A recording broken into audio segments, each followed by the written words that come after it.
Hey guys, you're watching Anzo, and this is the Anzo channel. And today in this video, what you're gonna watch is something crazy. It's gonna be me and Israel again. We're gonna be talking about the words that Carlos Correa had for Derek Jeter, and Derek Jeter responding back. And we have a few other topics, whether it was about Kershaw and what other pitchers are there that the Yankees might be interested in. And so hopefully you like this interaction between me and Israel, or Israel and I. And basically we have our podcast. Our podcast is called The 4 Train, and that's going to get up and running pretty soon. So make sure to follow and subscribe in the description below, just so that you can get up to date on everything we talk about. And if you love our interaction, stay tuned for more content with Israel and everything like that. So without further ado, let's get back into this video. This guy just dissed probably one of the greatest legendary Yankees of all time, and now he wants to be in a pinstripe. Oh, yeah. So we didn't even talk about that. Oh man. And here's the funny thing that and now if we're gonna let me mention this. Carlos Correa, all right, he would have seen Derek Jeter win all 5 of those Golden Gloves, because the first Golden Glove that Derek Jeter won was in 2004. He would have been 10 years old. He would have grown up seeing Derek Jeter win the other 5. So this guy can't say it. And within that process of winning those 5s, he won another World Series there. So you can't stop Derek Jeter on that aspect. While Carlos Correa might have better hitting, but defensively, he is not that much better than Derek Jeter. Actually, while everyone drops the Derek Jeter has left 165 runs, well, Carlos Correa's within not having a 20-year career already is already at 67. He's getting a lot closer to reach Derek Jeter's record there on runs allowed. So, so Carlos Correa might have been talking his stuff about Derek Jeter, but yeah, I mean, it goes back to his own book. I feel like they're all trolls. I feel like they're all trolls. I feel like Verlander as well. I mean, that's another topic for another video. I feel like Verlander was trolling. I think he had his brother, whoever Ben Verlander is, report. I feel like that's all staged. And I feel like Carlos Correa, Houston Astros, they're kind of like trolls. And he knows what he's doing. He knows that we're all going to be talking about him. He knows the YouTubers. He knows the media. Everyone's going to start a discussion. And it's just going to bring up his value because everyone's going to be talking about him. It's just all marketing at the end of the day. I mean, it's smart on his end to just say the greatest Yankee shortstop, I would say, doesn't deserve it, And even, I mean, if we bring up the Jeter comment, Jeter was just like, yeah, I'm not going to even go there. Because, I mean, if you're Jeter, what would you say, Israel? If you're Jeter and you're running the Marlins and you hear about this 27-year-old kid saying that you don't deserve the gold, what would you respond? Would you respond like how Jeter did, or would you be like... Carlos Correa of the Astros had mentioned that you weren't deserving of your gold glove. Yeah. I was wondering what you thought about that. And I didn't think much about it. I don't know how my name came up, so my Spanish is not that good. I still haven't seen it. I don't know how my name was brought up, but it doesn't even warrant a response. I mean, I can go in a lot of different directions when I want. That was the attempt. I think Jeter answered that perfectly. I don't care about him. Jeter's reputation speaks for himself. The guy won 5 World Series without cheating. That one's right there. Yeah. Without cheating, he won his Golden Gloves. The guy, he was the first Yankee to even win All-Star MVP. Just even simple facts like that. What Jeter accomplished, with the core 4, even if you want to say the core 5, you're adding Bertie Williams a part of that. You can't touch. At the end of the day, people are going to remember Derek Jeter over Carlos Correa. Yeah, and I mean, think about the Hall of Fame, right? Yeah. Jeter was just 1 vote short of being unanimous. Is Carlos Correa going to have that? Is he even going to have a Hall of Fame career? I mean, it just all depends on the next 10 years. So Jeter could have gone so many different ways, because there's probably going to be reporters that aren't going to vote him in because of that cheating scandal.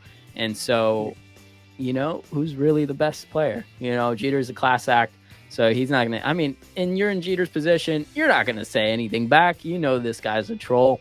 This guy, Right. he's just trying to get his money up and trying to get people to talk about him. I mean, he's gone from $11.7 million in 2021.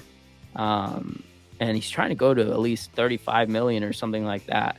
So who knows? I mean, the Astros offered him a 5-year contract worth $160 million. I mean, it's a decent effort, but the Astros, I feel like they don't want any part of it, but they did spend on Verlander. So, I mean, $25 million on Verlander for, with a player option for his second year, which most likely Verlander is going to take. And then Verlander, who has not played in 2 seasons, is, being at 39 years old, walking away with that deal. It's just crazy. If you just look at that, even if the Yankees were to offer him $25 million for 1 year, even I was saying that's a lot for a guy who hasn't even played in 2 seasons. You don't even know how good he's going to be. Yeah, that was going to be way too much. And so, I mean, Carlos Correa was teammates with him, so they're asking for a lot of money, and I feel like he deserves it, right? He's the best shortstop out there. Any team he goes to, he's going to bring some attitude. He kind of reminds me of Manny Machado. He kind of has that attitude. Manny Machado is very fierce in his gameplay. He has a really good glove, Manny Machado, and he's kind of like, Manny Machado's kind of like a butthole, sometimes, Yeah. So Carlos Correa is kind of like Machado the same. Is now. Yeah, no, exactly. I mean, yeah, the same type of attitude. So, I would rather have a Bryce Harper. Bryce Harper is really hard, like puts his head down and goes to work. I feel like that's the type of attitude I like without like any cockiness. But, if Carlos Correa is the one, hey, if I was Hal, sign him up right now, give him $350, and then let's see what's the rest.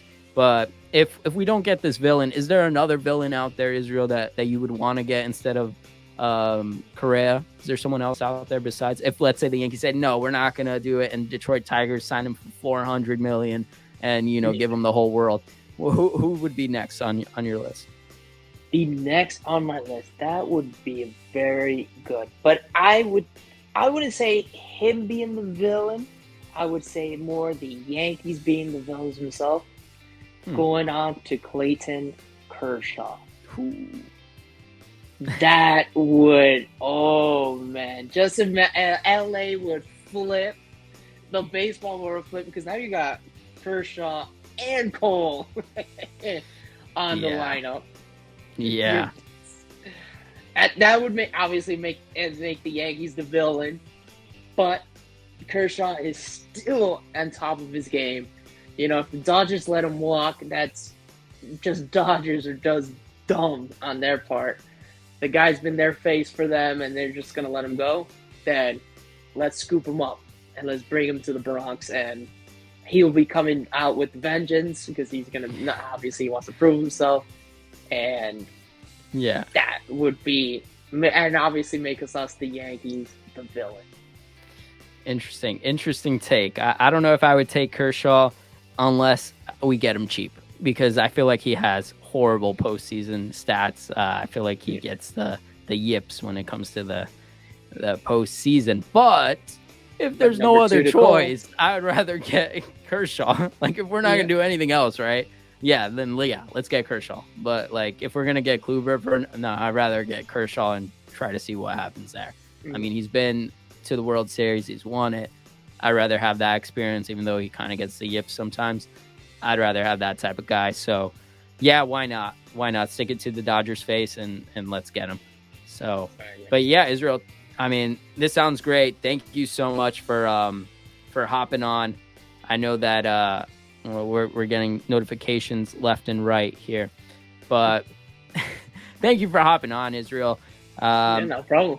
Let the Anzo Nation know where they can find you or follow you.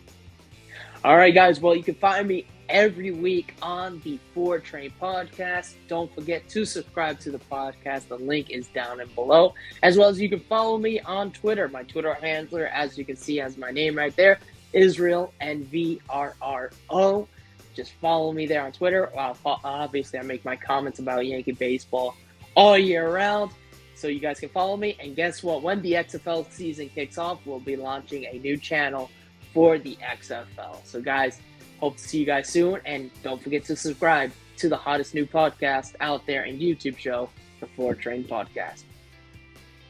Awesome. And guys, make sure to follow Israel. And thank you guys for watching. As always, comment below. Let us know if you think Israel's wrong, right? I mean, don't be scared of Israel. Just comment down below there. I think he's Carlos Correa's height. He's about 6'4", but trust me, it's going to be fine. Just comment below. Tell him he's wrong. Or whatever the case is. If you agree with him, if you agree with me, let us know down below. Is Carlos Correa the new villain? Do you think the Yankees need a new villain, or do you think they need another Judge type of player? You know, let us know down below. Let us know if he's worth that $350 million, 10 years that he's asking for. And let's just go from there. So comment below. Make sure to like this video. Make sure to smash the like button. And make sure to comment below. And stay tuned for daily uploads. And make sure to follow us on our podcast, which is in the description below. Thank you guys for watching. As always, this is Anzo, and we got Israel here as a special guest for the 4 Train Podcast. Thank you guys, and I'll see you guys in the next one.